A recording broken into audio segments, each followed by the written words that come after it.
Welcome to the Driven by Us podcast, driving change in STEM and media within automotive and motorsport. This season, we'll be speaking to key figures and inspiring role models within the industry.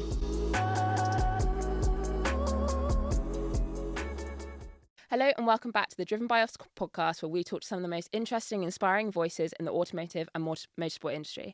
On today's episode, we have Jennie Gow. Welcome. Thank you for having me. It's really nice to have you here. We're going to chat to you about so many things. We're going to talk to you about your early career, how you got into everything, obviously your new book as well, which is very exciting. So we're going to go right back to the start. So what inspired you to pursue a career in motorsport media, presenting sort of that general sphere? Well, it wasn't the plan, Okay. in fairness. I thought it would be a really good idea to be a war correspondent. Nice. And that was the thought I had. I wanted to help the world and make it a better place, as you kind of have that thought when you're 14, 15, 16. And I'd seen the reports on the TV where a newsreader was standing there in front of a kind of row of people that were digging a trench. Wow. And I turned to my mum and I said, why is he just standing there and not helping? No. And she explained to me the power of media. And from that moment, I was hooked. I wanted to do something helpful. The war correspondence thing fell away when I was kind of first on the scene to an accident that happened. And it was a car crash. Okay. But it was fairly graphic. And I was like, maybe I'm not cut out to be a war correspondent. Fair enough. It's quite a extreme form of journalism. Yeah. So I eventually found my way into sport, and there have been some highs and lows. I wouldn't say sport, especially motorsport, is the calmest environment. And there are some, I think, some very sad times and some parts of my career where I've really had to go through that emotional attachment to drivers and deaths, and you have to face those facts that if you're working in motorsport, it's not always all glossy and glamorous. But yeah, it's been quite a journey. Do you think sort of, obviously you've gone, I said, from war correspondent to sort of sports. That's quite a big jump. Was it a sort of natural passion that you had for sports that kind of led you there?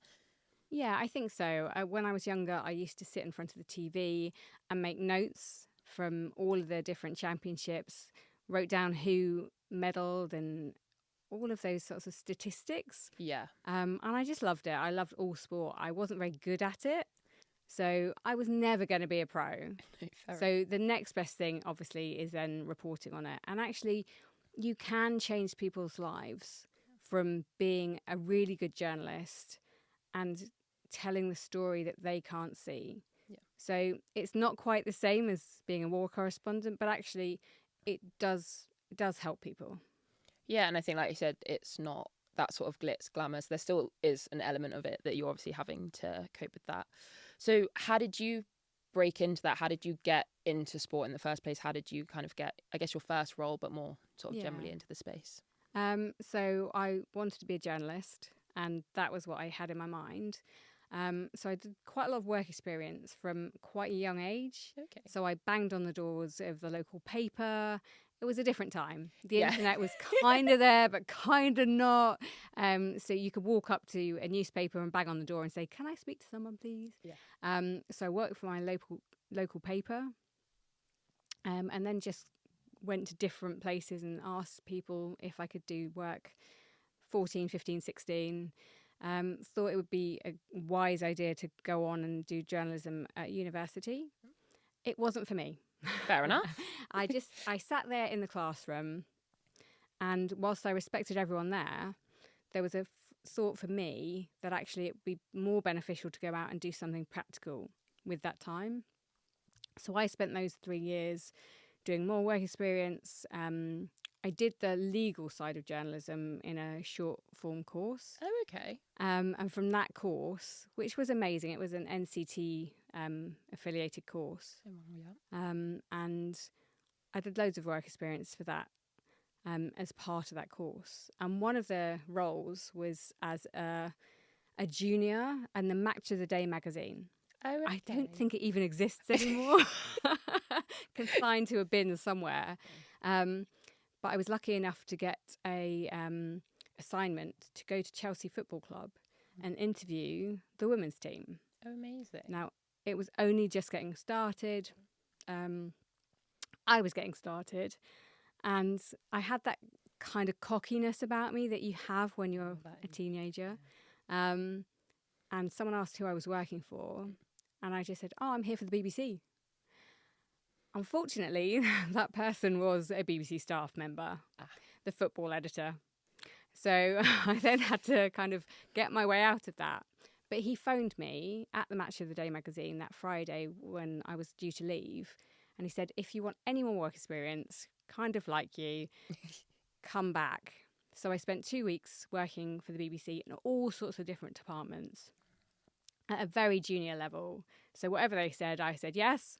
Yeah. And at the end of that, I was lucky enough to have a few different job opportunities and signed up for the BBC. So, yeah, it wasn't the most conventional way in, but it worked. I feel like a lot of people say that, though, like obviously we've spoken to many different people, and most people's stories aren't the sort of woke up one day, went to uni, did a job interview, got it sorted kind of thing. And I think it is those sort of quirks that people have that actually, like I said, made that man go, actually, no, I quite like her.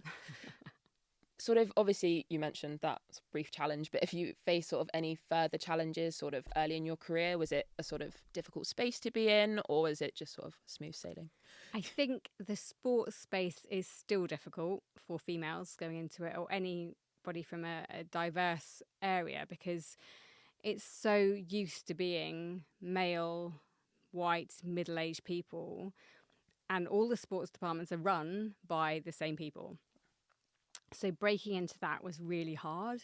And I started my on-air broadcasting as a sports journalist, covering Southampton, Portsmouth and Bournemouth football clubs. Yeah.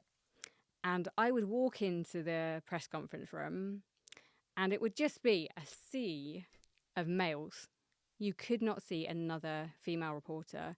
There are a couple. Juliet Farrington was around. So you, every now and then I'd see Eleanor Aldroyd, for example, and it would be, hi, but you would stick out like a sore thumb. So I think I used that to my benefit. So you had a better relationship with the footballers because you're not trying to prove anything. Yeah. So very early on, I learned play to your strengths. My strength is I'm the only female here. So ask them the questions that I think matter. Yeah. Not trying to reel off statistics and find out the tactics behind it because you're a man and you're driven by your passion for football. Yeah.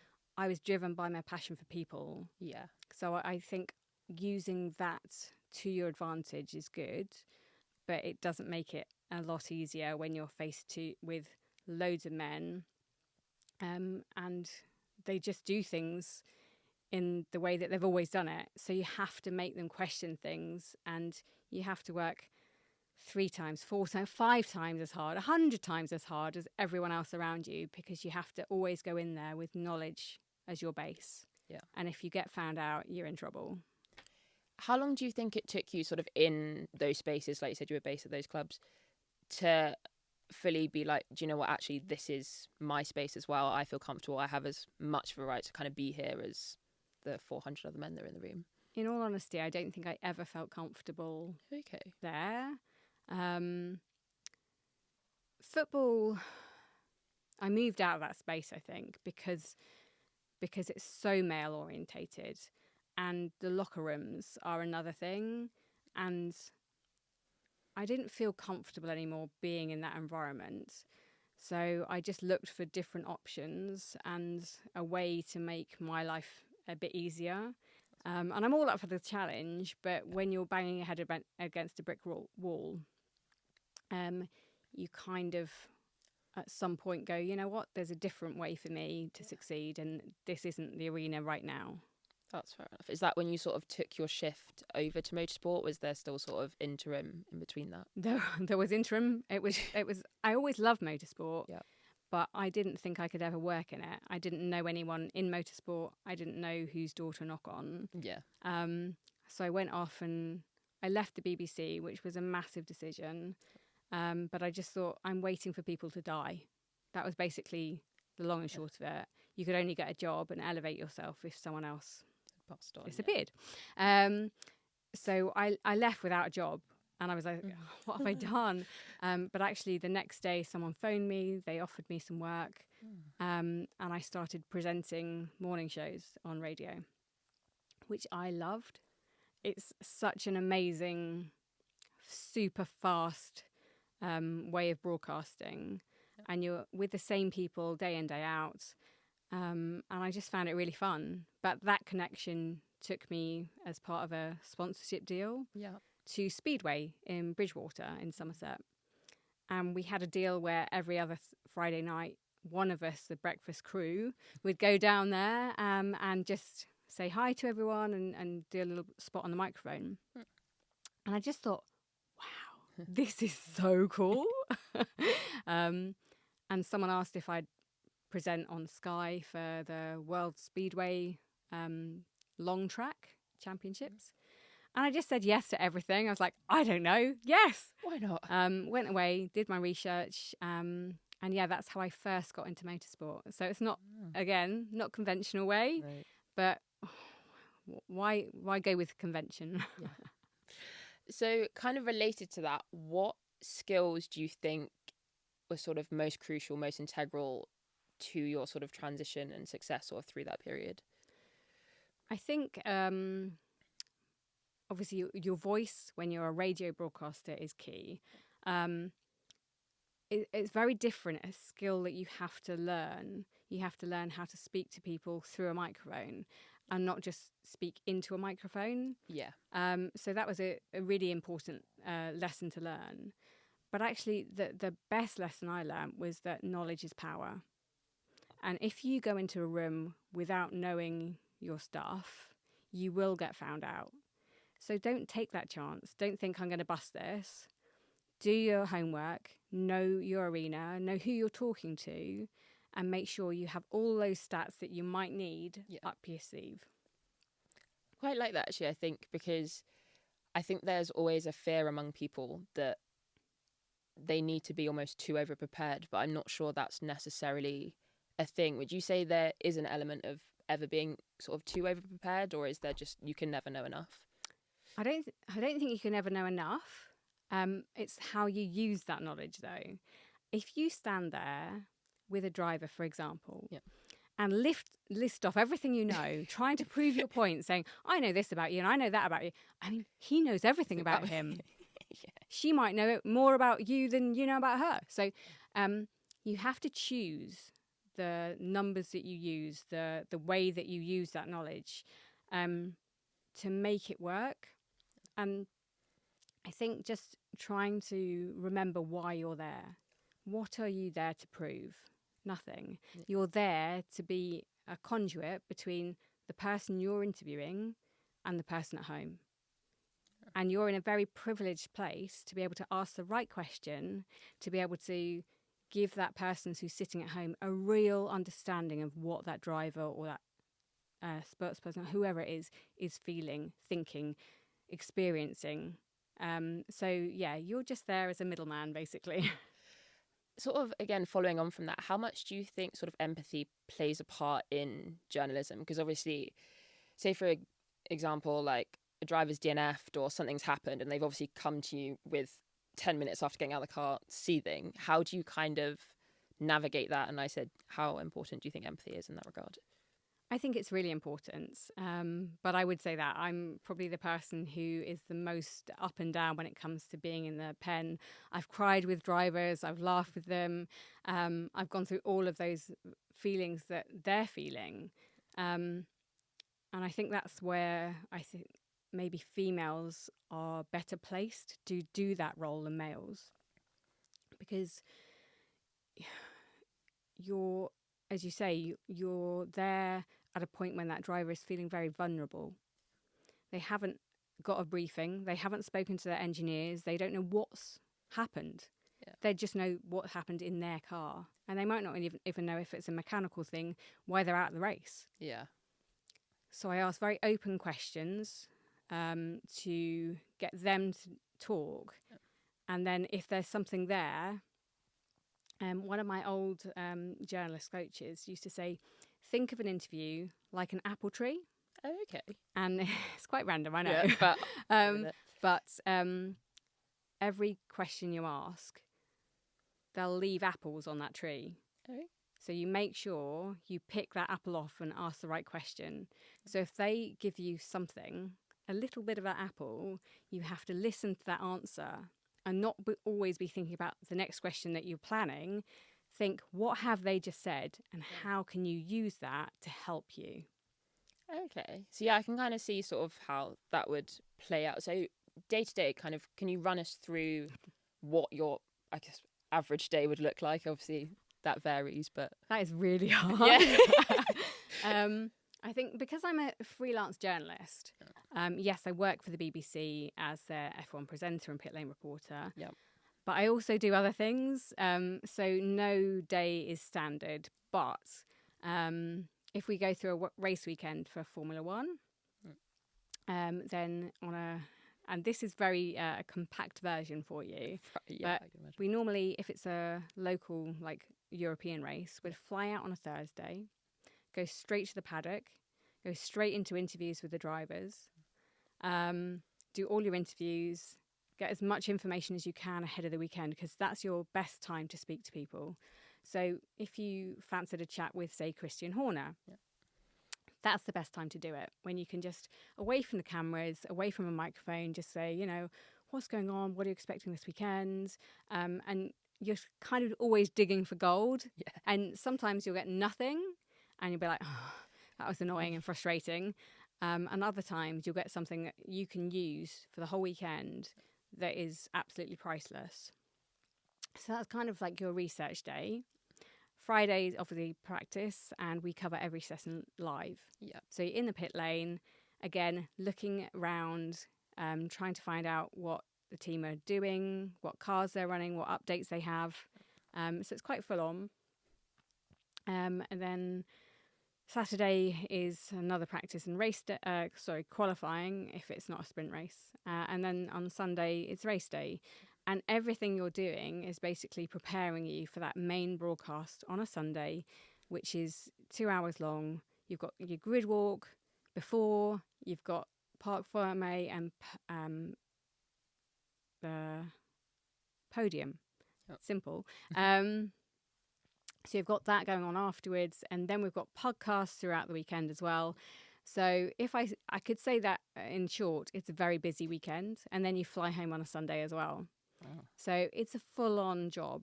And every time someone has to sit in for me, they always go, oh, that's what you do. Yeah. Which is, I suppose as you go along, you learn more and more. Yeah.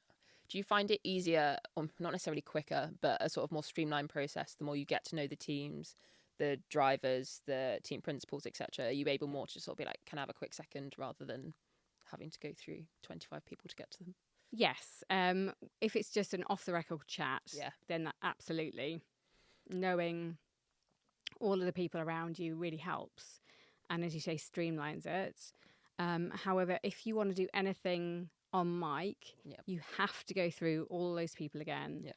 And yes, it helps if you know the press officer, or if you've been out to dinner with the communications manager. But you still have to go through these channels. And there's so much media in F1 that actually you might only get to speak to Lewis as a proper sit down once every 2 years. Wow. So it's quite a pressurized environment.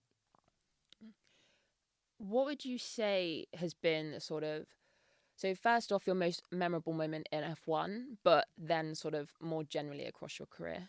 Crikey, that is a lot. Okay. I've had so many memorable moments, and I've been really fortunate in my career to have seen so much happen. I was still in the paddock when Michael Schumacher came back for his second term. So interviewing him was always amazing. I mean, he has these eyes that are piercing, and you sit there and you're like, and you know the gravitas of that situation even more so now with what we know. But Yeah, so things like that you can't take for granted. You're sitting in front of the legends of the sport. I think it's hard to look past the 2021 season and the climax of that. Yeah. No matter which side of the camp you sit on, living through that Abu Dhabi Grand Prix, being there, reporting on it, standing in front of the FIA garages when they made their decision, and being there to see such highs and such crushing lows. And that's what it's all about, isn't it? And being able to report on that is heartbreaking, and I don't know, you're just caught up in so many mixed emotions of the joy and the heartbreak that, you're right in the middle of that, and it's a really privileged position to be in. What was it like sort of at the beginning of the 2022 season? Because obviously tensions were high over the winter break, I think, across social media, across even news channels who had never mentioned, thought of, or even considered Formula One, were suddenly reporting on this big thing, this big controversy. What was it like then walking back in 2022? What was the environment like? How was your job maybe different, or just sort of what was the environment like? I think the end of 21 had a lot of question marks to it, and obviously a lot of controversy, as you say. We didn't know until really late in the day if Lewis would ever come back. It was still unsure whether he could get through that heartbreak and get back in the car. And so I think it wasn't really until testing happened that we knew Lewis was signed and committed to Mercedes, which is such a strange way to start a season. Yeah. I mean, the biggest storyline in F1 for decades, and you don't know the ending? Yeah. Not properly. So I think it felt exciting, but then it felt so flat. Yeah. Because 2021 was so amazing. Like, it gripped everyone. Yeah. And everyone was like, 2022, it's going to be amazing.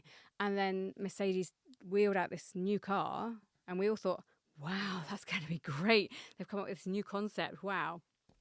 And they're going to go even faster, and Lewis is going to get his 8th world title. And bring the fight back to Max, and then it didn't work. But it was different going into the paddocks after 21, because the crowd was a lot more partisan. So you had your Max fans, you had your Lewis fans, and the two were clashing on social media, in the grandstands. So while it was exciting to see this new generation of F1 fans coming into the arena, it was also really difficult to navigate, because whatever you put on social media or whatever you said, someone would say, oh, you're in favour of one of them and not the other. And it was like, no, I'm just doing my job. I'm not in favour of either of them. I'm just reporting on what happened. And it was an interesting one to navigate. Do you still sort of notice that partisanship now? So obviously this year it was somewhat Max and Lando fight. Is there still that sort of, not anti-Max sentiment, but the sort of still that partisanship, or do you think it's sort of leveled out a bit now a couple of years later? I still think it's there. Every time you get Lewis and Max fighting on track, it kicks up again. Yeah. And I think the way people support F1 is a bit different now. You get people who they just go where the drivers go. Yeah. So before you kind of find Ferrari drivers and the Ferrari fans, and you'd stick with that. Now I think it's much more driven by the driver and less about the team. Okay. So I find that really interesting, the way that it's kind of changing, and with a lot more females coming into the sport, watching it, and fans. I was at an event the other night at Silverstone, and the girls across the grid gang are amazing, and they're quite new to F1. Yeah. As an organisation, they've only been going for 2 years. Yeah.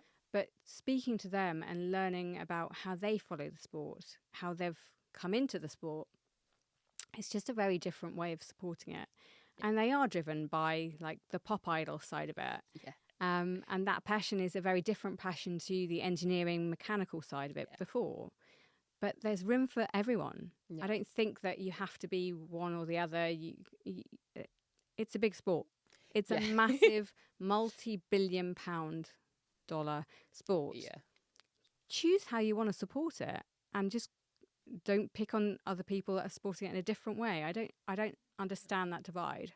Yeah, so at Silverstone we had our hub that was like next to the Girls Across the Grid one, and actually I think they were the ones that gave me this bracelet. Now I feel bad because I haven't got. I mean, I was given so many bracelets and I haven't got them on because I was like, can't wear bracelets. I had so many on and I've got one left. But I think you're right about that, because I think obviously we were talking to a lot of people about sort of STEM, a lot of young people that wanted to get into engineering, etc. And then they were sort of talking to us about the sort of like Taylor Swiftification almost of it. And I think they almost know more about F2 and F3 drivers than I maybe necessarily have ever thought about. Like, I've been watching the sport sort of 15, 16 years. Obviously grew up in a very sort of different time, like I mentioned, of like kind of fanship per se. And I think it's quite interesting to see that, because that was my One Direction era. Like, how they support F1 now is how I supported One Direction. It was like ride or die. So I think, do you think now, after sort of, obviously you had Drive to Survive, it was a very sort of intense push. Do you think now F1 are coming round to the spending power that women have, that sort of increased merch spending, etc.? Or do you think there's still sort of hesitation when it comes to making it too female per se? I think the powers within F1 are very masculine still. It's male-dominated sport still. Yeah. And whilst the female crowd are coming in, it's really slow going seeing that change. There have been changes within the paddock. There are more females coming in. There are more female mechanics now than there have ever been. And I love that. But I think there needs to be more females at the higher levels. We need a team principal, maybe 2 or 3, to really give that understanding from a team perspective of this is a changing arena and we need to adapt. And I think it's like steering a ship. It's going to take a long time to see any big swifts. Yeah. No, shifts. Shifts. Because I said Taylor Swift, I'm like... Maybe that's the right thing. Yeah. I think there are people out there, marketeers and people who are behind the teams, who see the value of that. Yeah. But I think it's yet to be really harnessed and unleashed. And I think the sport needs to adapt quicker than it currently is in order to bring those people in and welcome them. So sort of more widely on that, obviously there's been a significant increase in terms of like social media followings, the amount of content that's sort of put out there. What role does sort of social media and digital platforms play in the work that you do? So obviously we do the broadcast on the BBC. Yeah. But there's a whole load of other social media stuff that we do alongside that. It's always been really hard with social media when it comes to doing digital content, because the BBC actually don't have the rights to film within the paddock. Oh, okay. So we lost those rights to Sky when they became the main broadcasters. Right. So there's been this constant battle of, I would love to show everyone what I do, how I do it, come into the paddock with me. I'd love to do that, but we're not allowed. Okay. So it makes it really difficult to do creative content behind our main stuff. We're increasing that level now, which is great. So next year you'll see a lot more digital content from BBC with F1, but it's been a slow burner.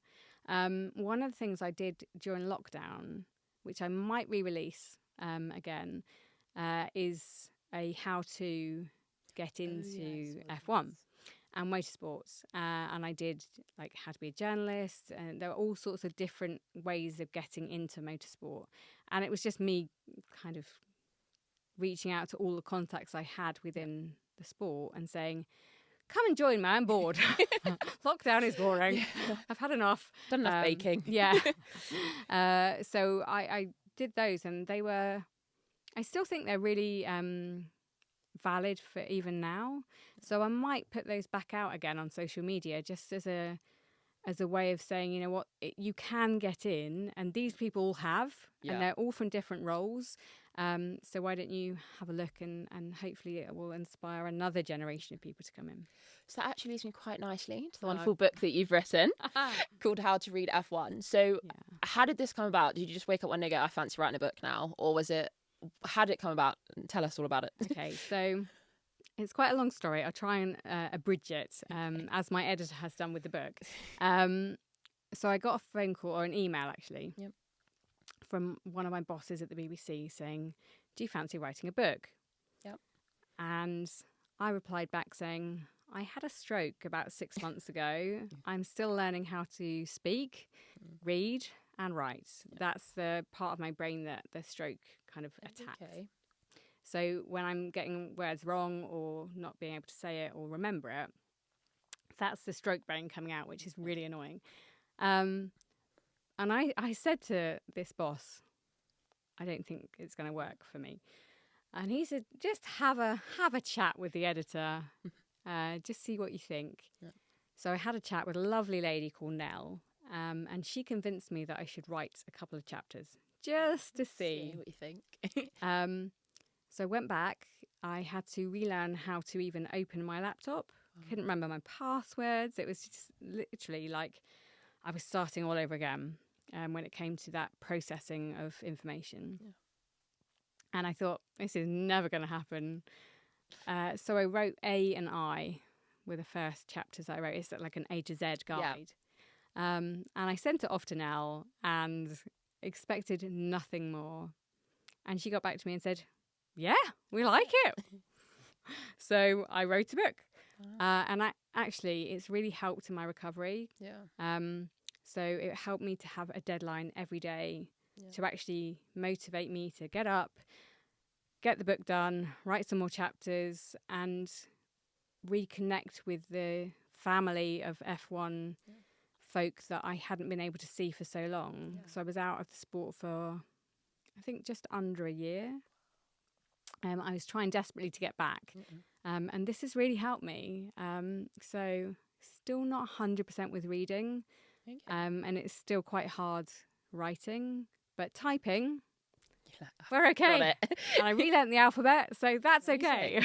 So yeah, it's a lot of it is for me, but the other part of it is for, I think, the fans that I've really missed being able to share my life and my F1 knowledge. Yeah. So there's all sorts of facts, there's all sorts of fun in there for people who are new to the sport, but also for people who know everything or think they know everything about it, because there are some nuggets in there. I won't give it away, but there are some nuggets in there that will surprise you, I think. Got to read the book to find out.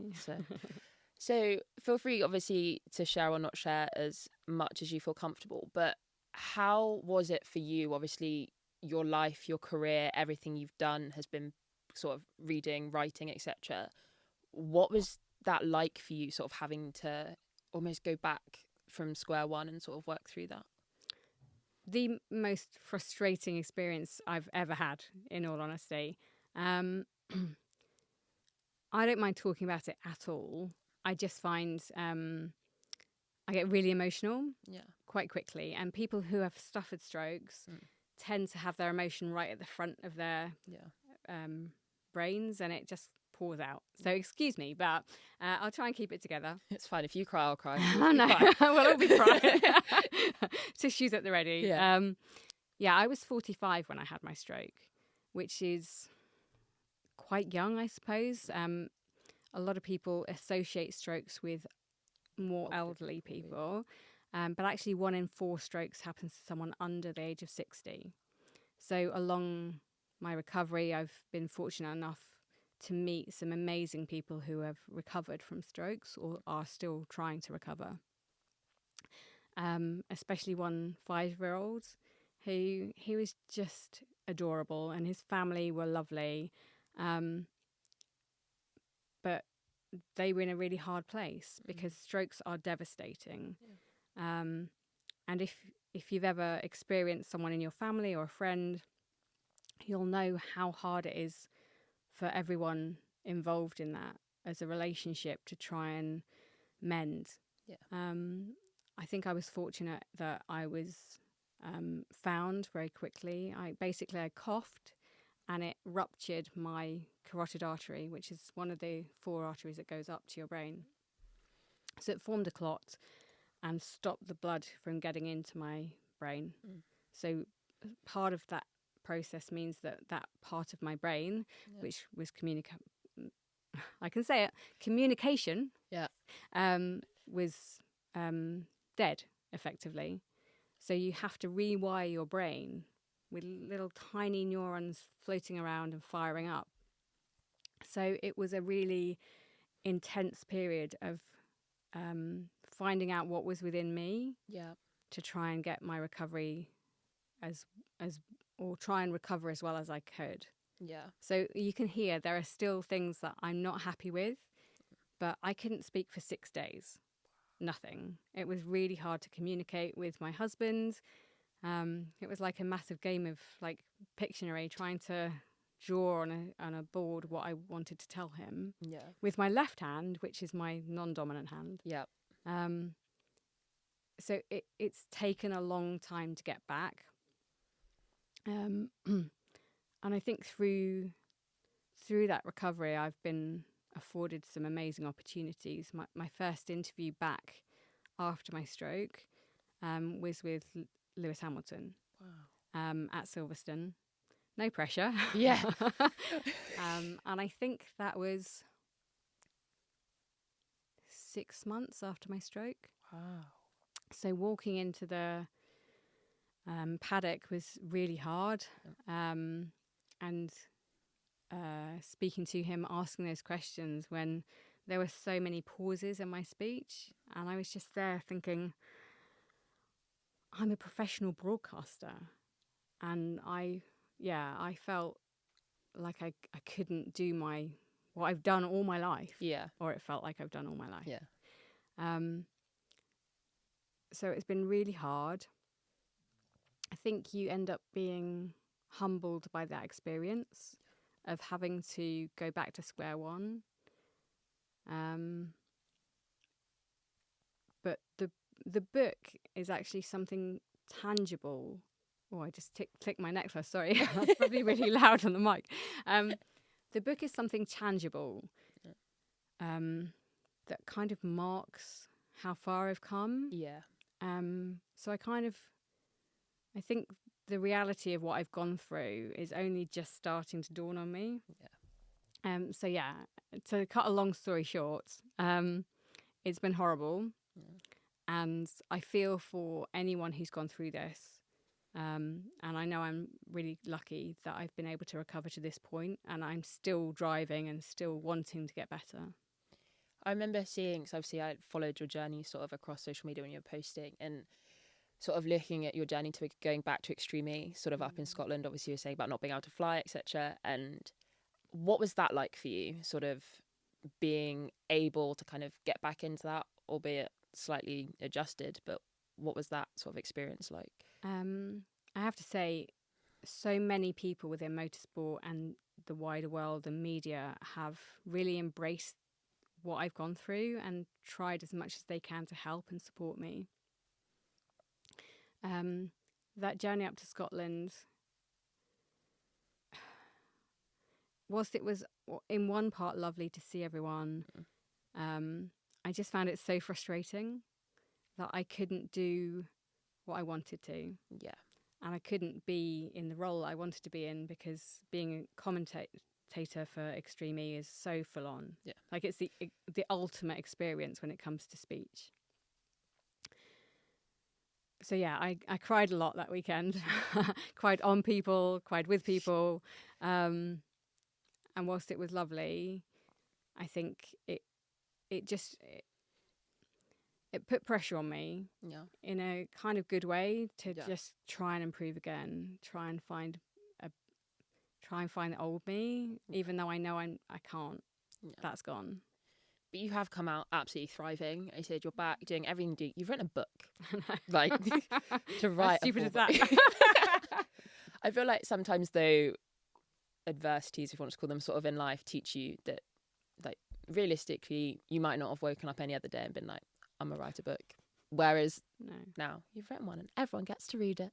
And the interesting thing about losing your voice is that you learn to listen more. Oh, wow.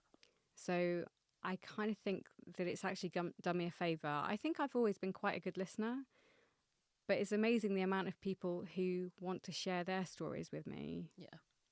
Who want to share their pain. And I'm much better at receiving that and taking that time. And when it comes to work, using that to get the best out of people I'm interviewing or that I'm meeting. And finding out more about the person rather than like what's right in front of you. So yeah, there have been some positives, I suppose. Yeah, I guess it kind of again takes you back to that sort of empathy thing when it comes to Yeah. kind of being a journalist and speaking to other people. Yeah. Something more generally about motorsport. Do you think that motorsport media does enough to represent diverse voices and perspectives? Obviously, you've been in a unique position, obviously, with your show, but just more generally, do you think there's sort of space for that? No. Fair enough. Just no. No.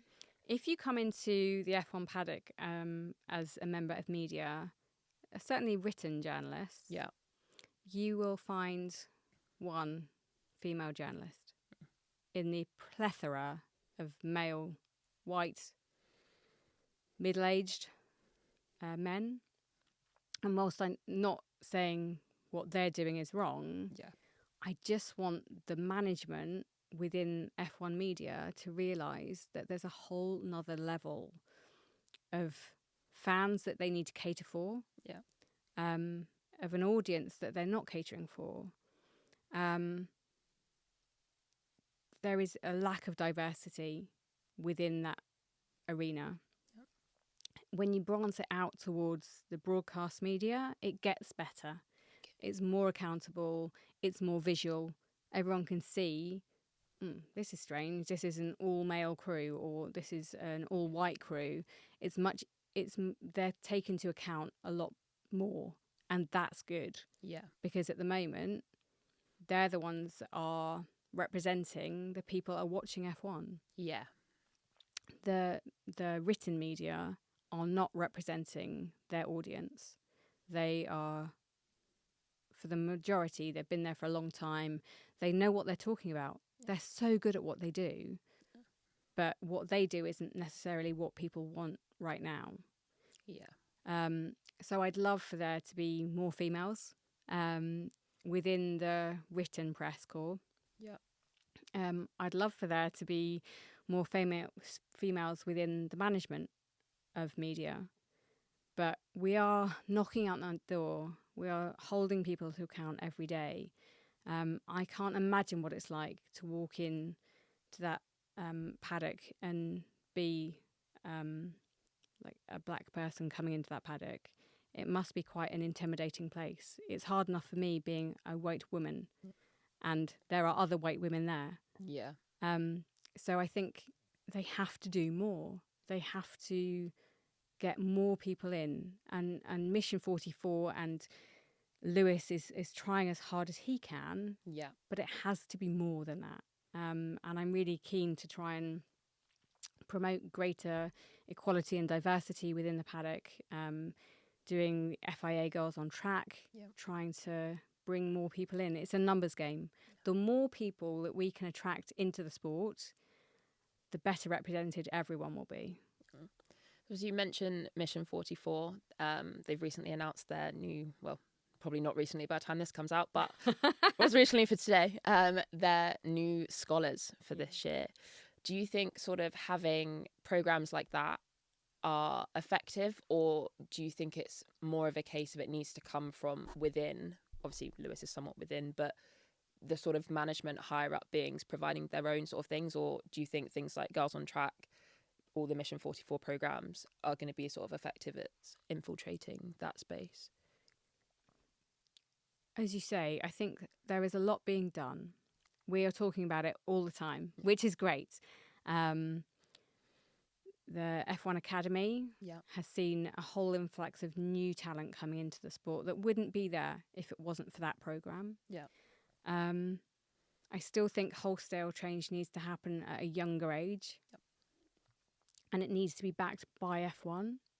And they need to find a way of bringing all sorts of people in, not just drivers. We're talking about STEM, we're talking about media, logistics, all of those things.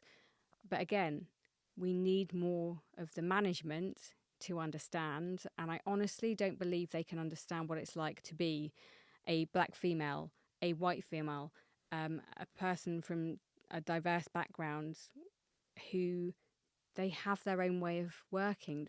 I think I'm saying this really badly. No, I get exactly what you mean. Hopefully, I'm saying it for the right words in the right places. But yeah, if we can change the way that F1 works and the way that motorsport works in general from a management level, I think it will be easier for people to come in. So earlier you mentioned that actually made me think of something, that when you were sort of on your way in, that sounds like a weird way of phrasing it, but you were, like I said, we're almost waiting for people to die past for you to be able to take those positions, or for other people to. Do you think that'll be the same within F1, that actually we just almost have to wait for that sort of generation to pass? No, I think we can bang on that door loud enough. That's something that I've learned along the way. You don't have to just wait. Yeah. That was a very naive way of me handling that situation. And whilst it might be true, I think there are things within yourself that you can do without having to wait for someone to ask you to do it. So I think it's up to us as females. It's up to us coming from a diverse background to say, you know what, we're trying to help, and we'd like to do this, and jumping on the back of those schemes, but actually bringing your own voice to it, because no one can understand what you've been through and how much you want to achieve. That's just down to you. Yeah. So it's about you finding a voice and feeling able to use that.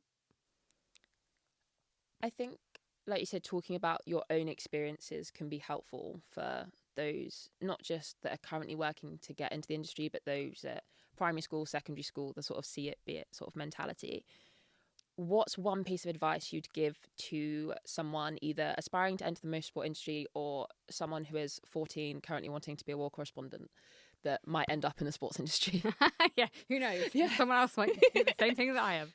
That would be random. Yeah. I'd like to meet that person. Yeah. It's really difficult to find one piece of advice. Whilst I think power is, or knowledge is power, I actually think it's about believing in yourself. And I kind of think I've got to that point now where I think, actually, if you believe you can be something, you can achieve that. Oh. So don't let what's actually happening around you, the negative environment, or someone saying, oh, you can never achieve that. That would be ridiculous. I got told that a lot in school. Whatever angle I took, I was like, oh, well, can't achieve that. Yeah. Just go and be a secretary. You'll be fine. And you know what? That gave me a kick up the bum. And it made me want to achieve more. Yeah.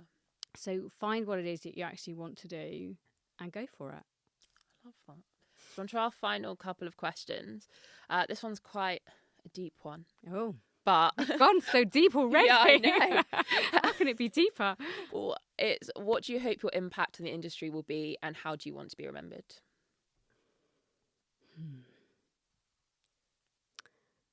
Honestly, I don't really know. I've never gone into this thinking, oh, I must leave. I must do this. I must. I've always just gone into it thinking on a day-to-day basis, right, how can I broadcast what I'm seeing and what I'm experiencing to people at home who will never get to experience this? Yeah. So I hope I've been an inspiration, firstly for being a female in this arena, and secondly for recovering from the stroke and getting back to the arena. So I think being an inspiration on those two levels would be amazing.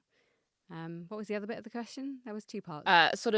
Well, it's a mixture of sort of what you hope your impact, but also what you'd want your legacy to be. Oh, so. Legacy. Okay. That's hard. I'd like to I'd like to feel like I have left the door open for other people to follow me. But I always think that when a door opens, for me, when I first got into F1, yes, that door was opened because I was female and they needed a female voice to complement the male voices on the radio. But actually, I've grown that role and I've stayed there in that role for probably a long time, longer than I ever thought I would. And I love it so much, but you have to work hard. Yeah. So it's about, you get an opportunity because of who you are. Yeah. But actually to stay in that role and keep on going, you have to prove your knowledge. So hopefully if I can leave that as kind of a bit of a work hard to achieve what you want, then that'll be okay. Love that. I don't know. Maybe other people can tell me better than I can. I'm rubbish at this self-analyst. I feel like sometimes it's useful for people to have sort of an outside perspective rather than sort of having to think about that from home. But I'm so bad at that. Sorry. So am I. Self-introspection is not my thing. So just before I ask you our final question, are there any sort of associations or people that you've worked with in regards to your sort of stroke that you'd recommend for people to reach out to, either because of their own experience or just because they want to understand more? Yes. So the couple of things is that if you see someone or you think someone's having a stroke, there's some letters that you need to remember. It's called Be Safe. Be Fast. Yep. And that's about balance, eyesight, face, arms. This is really hard for me because I'm trying to. I feel really bad.